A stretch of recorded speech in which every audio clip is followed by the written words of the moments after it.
What's going on, everybody, and welcome back to the channel. It's been a little bit of a while since I've done trade recap. I've been super busy, but I've posted a ton of other videos. If you haven't seen it, go watch the video where I flipped an account. We might be taking it to 1 million.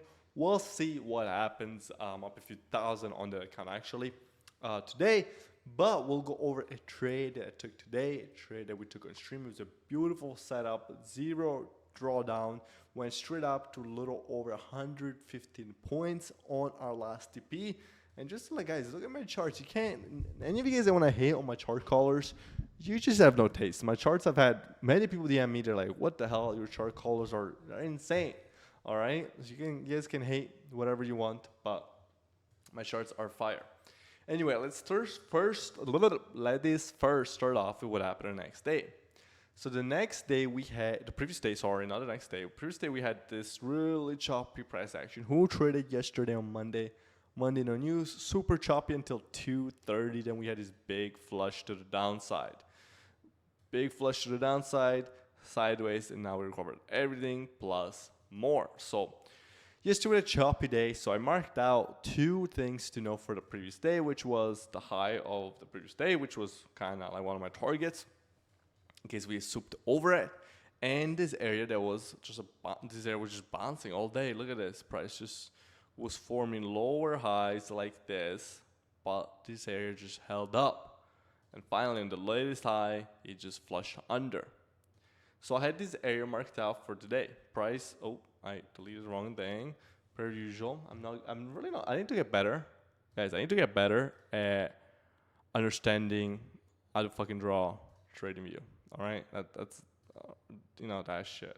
Anyway, so I had this area marked out, and I was looking for potential either break or a resistance area. So as you can see, price opens up, touches it, and then immediately sells off. But what did we have here? We had a fair value gap right on the 5-minute. So you don't go shorting into the fair value gap. You wait until it breaks, which in this case doesn't break. We also had essentially a GP from that to the high. It opened at 9 a.m. low to the 9:30. You can even draw it to the low at 640. Either one of these lows I think will work for this GP. As you can see, price holds up a GP and fair value gap, which you never short into. If anything, you will long. I was a little bit more patient. Some of my students took this long. This is a 2023 BGC/Antonio model, which works all the fucking times. But since this would have been your trade, stop loss under these lows, boom, boom, boom, bada bing, would have made a huge bag, and a lot of guys did. You can learn that model. I'm sure I fucking have a bunch of videos on it. But I didn't want to long it because I wanted to see us close over this area. So the previous day was very choppy until the very end of the day. So I thought that today we should have a pretty nice move. So I was looking for a long. And guys, look at it. Like, just think about it common sensely. I don't know if that's a word, but think about it just like with your common sense. This was your support area the day before, right? Where buyers are like, hey, I'm buying at this level. And then they're like, you know what? This level's not holding. I'm out. And a big flush. The next day, if this area gets ran through, which did in this case, you should be bullish at the very least for the next high. In this case, we had clear equal highs, guys. Look how beautiful these equal highs are. Clear equal highs, that was my last TP. As you can see, it was exact top, and equal highs, they love to be ran through. So that was my exact target after taking one TP up here. Now, the entry was a little bit quote unquote, someone might say, chasey, right? Chasey is very relative to what are you chasing, right? It was kind of all the way right here on this 955 candle, but I was looking for this candle right here to not get retested. I did not want price really to form this candle, come down and retest like this. Why?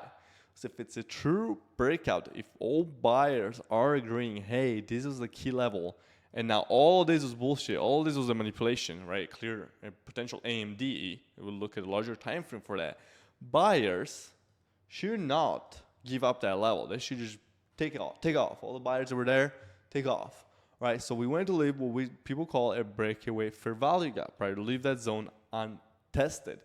Again, a little bit more risky of a trade, right? You would like to see a break and retest, but sometimes you're not getting a break and retest, and you have to understand when that is the highest likelihood to enter. We enter right 2 candles before this moon candle right here. And within 2 minutes, we enter this purple candle, this Then we had one candle, second candle, we took TP at the highs, and then we waited. This 1 minute candle, I closed under this. Close under this 1 minute for value gap was my stopping green. You guys know I like to wait for the candle to close. As you can see, price did touch it, but it was actually a retest. And then it took off. My second TP was right here. Third TP at that equal highs, and that's where you had most of your rejection off. And the next day, the rest of the day was a sell-off until you retested down here, which was a GP of the overall range, the golden pocket.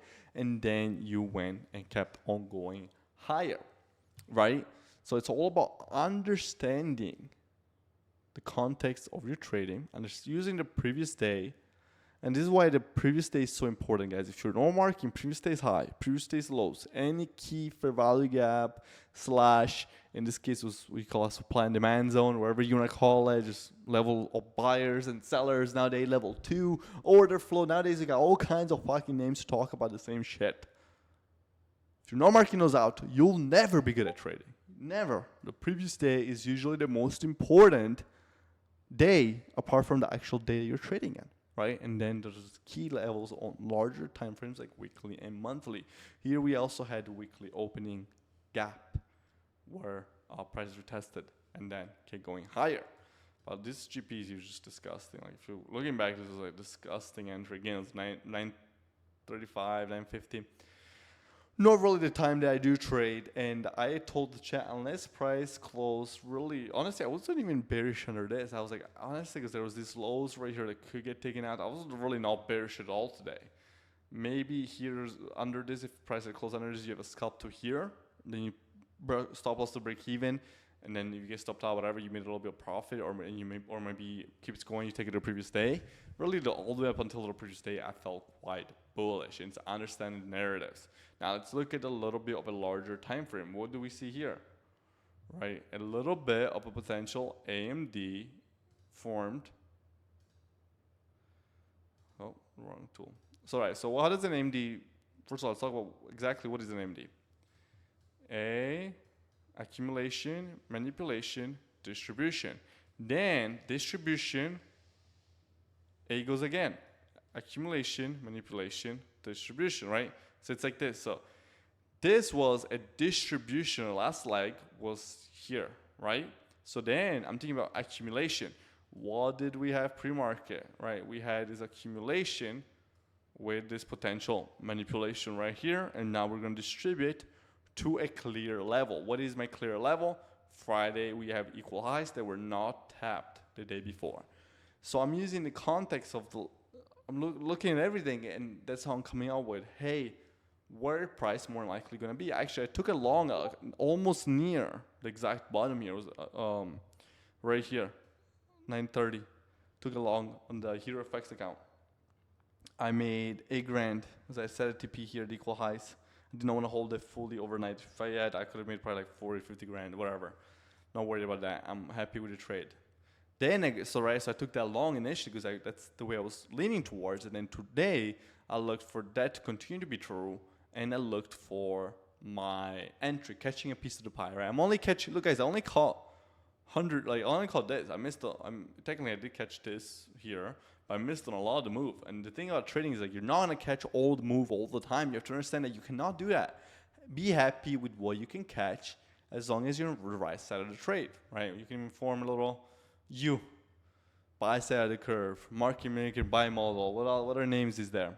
I don't know. But this trade was caught and we made a huge freaking bag, guys. And if you want to learn exactly on how to trade everything, running mentorship October 15th, I will teach you everything I know. Myself, our head trader Don, and other head trader more. Guys, I'll leave the link down below. We're only having 20 to 25 people max, so we can give everybody that close relationship. And we ran one before, guys, and the reason I'm running it again, we ran one before.